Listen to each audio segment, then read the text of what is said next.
Hi, it's Mark Owen from Moose Marketing and PR, the editor of PunchlineGloucester.com, and welcome to Punchline Talks today with Nigel Dawson, who's from Café de Chocolat. That's correct. It's the French bit really threw me, Nigel. You know I'm not very good at languages. Here we are out in Haverley Manor. We've just come out of a talk from the Grove Hub, organised by the Grove Hub and Tewkesbury Borough Council. What did you think of the overall thing? I think it's been a very useful event. It's good to network with lots of other businesses who are trying to develop and trying to improve themselves.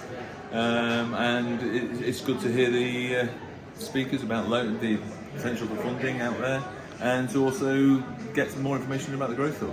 Now, the Growth Hub has been really good for your business, isn't it? Can you just quickly give an overview of that? Yeah, we've worked with the Growth Hub ever since we first started we've worked with Tewkesbury Borough Council since we first started in 2014.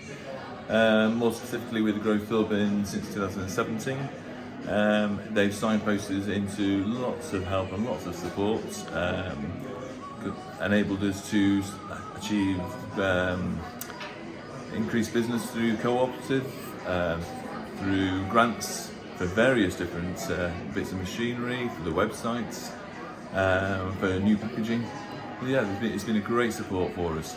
I'm a big fan of the Grove Hub. I didn't know, actually. I know you've got the two shops, the coffee shop and the chocolate shop in Tewkesbury High Street, but I didn't realise you supply 56 co-op stores as well. 65, yeah. 65. Oh, wow, that's amazing. Yeah. As well as Warner's and Upton, Webb's of Wychwold, yeah, and quite a few other outlets as well.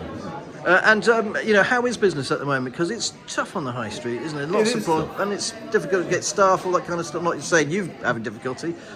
What's it like on the high street for you guys at the moment? High streets are really tough places to be at the moment, but there are plenty of opportunities there as well. And I think the key thing for people is they've got to be able to diversify and got to be able to change. So while we've got a shop front, we're not just about sales in the shop. We're sales online, we're corporate sales, and other revenue streams as well. Now, I didn't realise, by the way, that you're an ex-teacher. Yeah. Headmaster? We were 20 years as a teacher, finished that in 2014. I was a head teacher for a few years at the end of that, up in Lancashire, so yeah. Now I always think schools, they are big businesses at the end of the day. Thousands of students, hundreds of staff, turnover, millions of pounds. Now you run your own business. What was that like, the transition? It's a huge transition, because I think as a head teacher, having all that responsibility, you think you're quite well equipped for it. But actually running a small business is really, really difficult, because you don't have a big team behind you. You're on your own. So HR, finance, accounting, planning, it's all up to you. Yeah, it's cool. That's a real big change.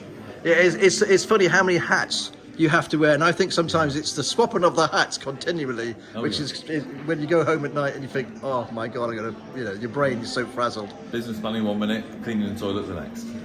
Welcome to the world of business. Absolutely. Nigel, really great to meet you. Love your chocolate, by the way. Thank you very much. Thank you.